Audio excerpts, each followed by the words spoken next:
उनके अदम्य साहस और वीरता के लिए उन्हें परमवीर चक्र दिया गया था बैटल ऑफ बड़गाम में।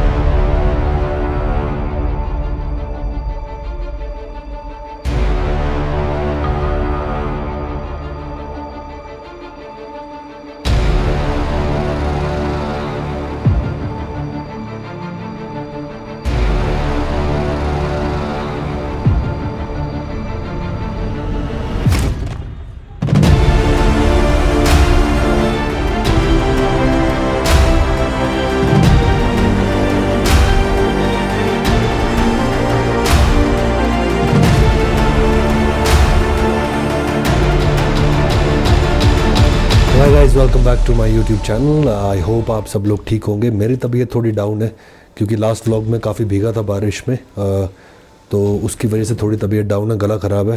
फ़िलहाल जैसे मैंने आपको बोला था कि मैं आपको शिमला में जो चीज़ें दिखाऊंगा वो थोड़ी हट के दिखाऊंगा, ऐसी चीज़ें दिखाऊंगा जिससे आपकी इन्फॉर्मेशन बढ़े और थोड़ी हट के अलग चीज़ें पता लगें आपको। एक जो इन्फॉर्मेशन है मैं शेयर करना चाहता हूँ। अब मैं एक थोड़ा सा चेंज कर रहा हूँ अपने व्लॉग्स में। माई पार्ट ऑफ रिस्पॉन्सिबिलिटी मैं ये करने वाला हूँ, बिकॉज डजेंट मैटर कि गवर्नमेंट हिस्ट्री में पढ़ाए या ना पढ़ाए, गवर्नमेंट बताए या ना बताए, वो गवर्नमेंट पे डिपेंड करता है। लेकिन हम अपनी तरफ से क्या कर सकते हैं, तो मेरे नेक्स्ट 21 व्लॉग्स में हर एक व्लॉग जो होगा वो डेडिकेटेड होगा परमवीर चक्र जिनको मिला हुआ है उनके लिए। अगर कोई पूछे भी यार, कम से कम आपको पता होना चाहिए कि परमवीर चक्र कितने टोटल आज तक मिले हैं। मेरे हिसाब से लोगों को ये भी नहीं पता होगा। तो टिल नाउ 21 परमवीर चक्र मिले हुए हैं। तो पहला वाला परमवीर चक्र जो है मैं उसके बारे में बताता हूँ इस व्लॉग में, वो है मेजर सोमनाथ शर्मा। कोइंसिडेंस ये है कि मैं हिमाचल में हूँ और वो भी हिमाचल के ही रहने वाले थे, कांगड़ा डिस्ट्रिक्ट में। मेजर शर्मा का जो जन्म था वो हुआ था 31 जनवरी 1923 में। तो वो कमीशन हुए थे 8th battalion of 19th Hyderabad regiment in 1942। Service उनकी थोड़ी कम रही क्योंकि 1947 में वो शहीद हो गए थे। तो उन्होंने वर्ल्ड वॉर सेकेंड में बर्मा में भी अपनी सर्विसेज दी थी, ऑब्वियसली ब्रिटिश टाइम में। उनके अदम्य साहस और वीरता के लिए उन्हें परमवीर चक्र दिया गया था बैटल ऑफ बड़गाम में। हुआ क्या था कि इन्फ्लिट्रेटर्स थे जो उन्होंने कश्मीर में अटैक किया था और जो एयरपोर्ट का एरिया था उसमें काफ़ी ज़्यादा दिक्कतें पैदा कर रहे थे वो। तो इन्होंने वहाँ पे अपना अदम्य साहस और वीरता दिखाई, जिसके लिए उन्हें हाईएस्ट आर्म्ड फोर्सेस का अवार्ड है, गैलेंट्री अवार्ड है, वो दिया गया जो है परमवीर चक्र। तो ये थे मेजर सोमनाथ शर्मा। इनके जो फादर थे वो भी आर्मी में ऑफिसर थे। जो इनके भाई थे वो थे जनरल VN शर्मा, जो कि चीफ ऑफ आर्मी स्टाफ थे 1988 से 1990 तक। तो हम सब लोगों को याद रखना चाहिए कि इनके अदम्य साहस और वीरता की वजह से हम लोग आज सेफ़ हैं। तो आई वुड अप्रिशिएट कि अगर हम लोग ये सारी इन्फॉर्मेशन अपने बच्चों तक पास करें और उनको बताएं इन चीज़ों के बारे में। At least you should know about these people for their extreme sacrifice for the country. तो ठीक है guys, let's start our vlog. तो ये मेरा जो व्लॉग है आज का, ये भी इसी बारे में है। हालांकि मैं आपको लेके जा रहा हूँ वॉर मेमोरियल दिखाऊंगा एक, और साथ में आपको दिखाऊंगा ब्रिटिश टाइम की एक सिमेट्री थी 1918, 1919, 20 के टाइम में जो ब्रिटिश सोल्जर्स थे यहाँ पे जिनकी डेथ हुई है, उन सब की वो सिमेट्री है। कॉमनवेल्थ वॉर सिमेट्री कहते हैं उसको। तो दिखाता हूँ, चलते हैं। You have not subscribed yet, I would request you to kindly subscribe the channel, share the video, because this is quite a good information to share, जिससे हमारे लोगों को पता लगे इन सब चीज़ों के बारे में। तो विदाउट वेस्टिंग फर्दर टाइम चलते हैं, लेके चलता हूँ आप लोगों को। चलो आगे।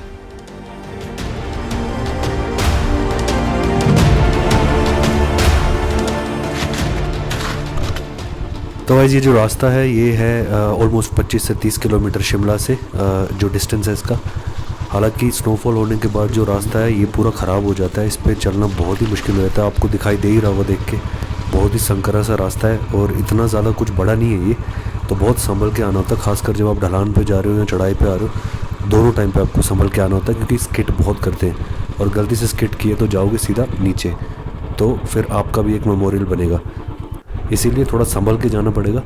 और ठीक है, वैसे देख के बहुत मज़ा आ रहा है इसको, बहुत सुंदर है। आप नज़ारे लीजिए खूबसूरत वेदर के।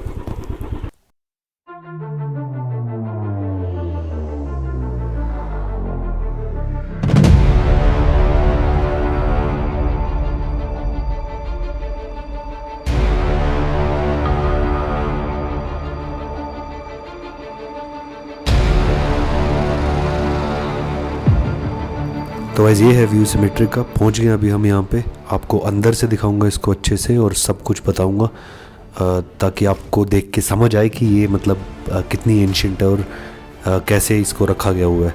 यह कॉमनवेल्थ वॉर सिमेट्री, जिसमें ब्रिटिश सोल्जर्स जो थे जिनकी डेथ हुई है उन सब का यहाँ पे इंफॉर्मेशन और उनकी ग्रेव्स है। यहाँ पे एक केयर टेकर हैं जो यहीं के ही, वो इसका ध्यान रख रहे हैं। अदरवाइज़ ध्यान तो क्या रखेंगे, मैं आपको थोड़ा दिखाता हूँ अंदर जाके ग्रेव्स का एक बारी। फ़िलहाल इसमें बच्चे, फ़िलहाल इस सिमेट्री पे बच्चे क्रिकेट खेल रहे हैं। अगर आप देखो, ये देखो, तो पहले इसकी जो वॉल थी सराउंडेड थी पूरी की पूरी, अब इसकी वॉल पूरी सराउंडेड थी जो वो टूट गई है, बच्चों ने शायद खेल खेल के तोड़ दी है। तो मैं आपको थोड़ी सी सिमेट्री एक बार दिखा देता हूँ। देखो इस पर ग्रेव्स हैं ऐसे, देखो ये जैसे एक है ग्रेव, नंबर इनको दिए हुए हैं, ये देखो 91। ये देखो ये जो ग्रेव है 0191 प्राइवेट PW फिसल MM डेवनशायर रेजिमेंट 25 अक्टूबर 1919। कितनी पुरानी है देखो, ये देखो साइन इनका। ये एक जी ग्रेव है, काफ़ी सारी हैं, अगर आपको मैं दिखाऊँ। ये देखो पूरा एरिया। अब ये देखो एक और है, जैसे ये ग्रेव है, ये है county of London 25th cyclists.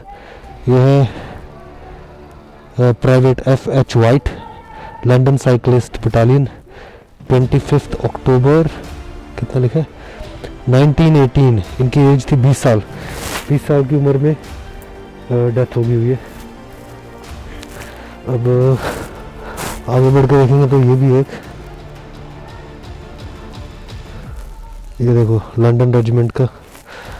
इसकी जो साइड की जो वॉल्स है वो टूटी हुई है अभी पूरी, क्योंकि ऑब्वियसली इसकी मेंटेनेंस का कुछ होगा नहीं शायद। और काफ़ी सारी ऐसी ग्रेव्स हैं, देखो आप, काफ़ी सारी ग्रेव्स हैं ऐसी। ये देखो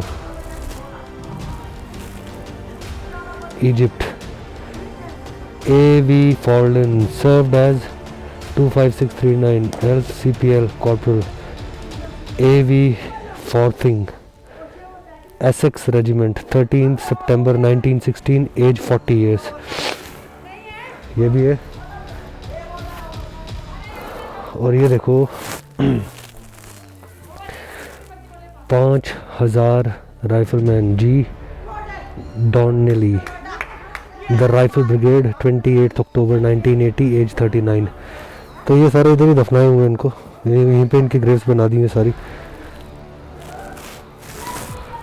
लोगों तो साइड का जो एरिया है, कुछ के तो ये ग्रेव्स के तो उखाड़ दिए, तोड़ दिए शायद, पर बाकी वाले लोगों की जो है ये अभी भी बची हुई है। अभी बच्चे क्रिकेट खेलते रहते हैं यहाँ पे, पता नहीं अब कितने टाइम तक बचेगी। लेकिन ये देखो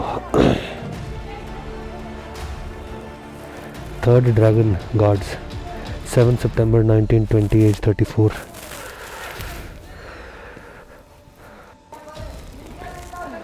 ये है 10662 EW Hicks royal field artillery 10th नवंबर 1914 एज 38। ये तो ये सब है सिमेट्री का। ये देखिए पूरा, मैं आपको एक बार दिखा देता हूँ गोल घुमा के। ये सिमेट्री का इलाका है।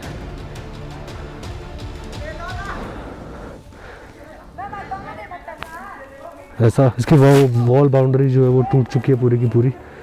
तो खैर फ़िलहाल जो है इसका एरिया यही है, कॉमनवेल्थ वॉर सिमेट्री है ये।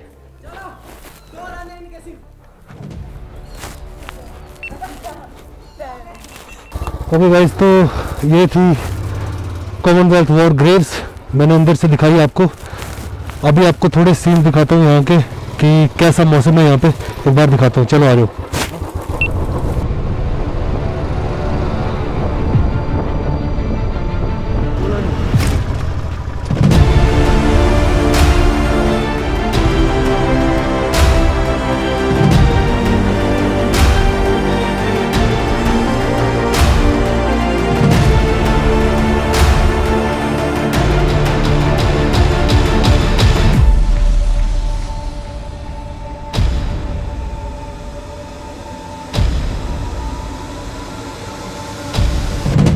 गाइस ये है वॉर मेमोरियल, जो कि पुराने टाइम का ब्रिटिश टाइम पे जो भी लोग शहीद हुए, जो भी आर्म फोर्सेस के लोग जो शहीद हुए यहाँ पे, उन सब के बारे में यहाँ पे इंफॉर्मेशन है।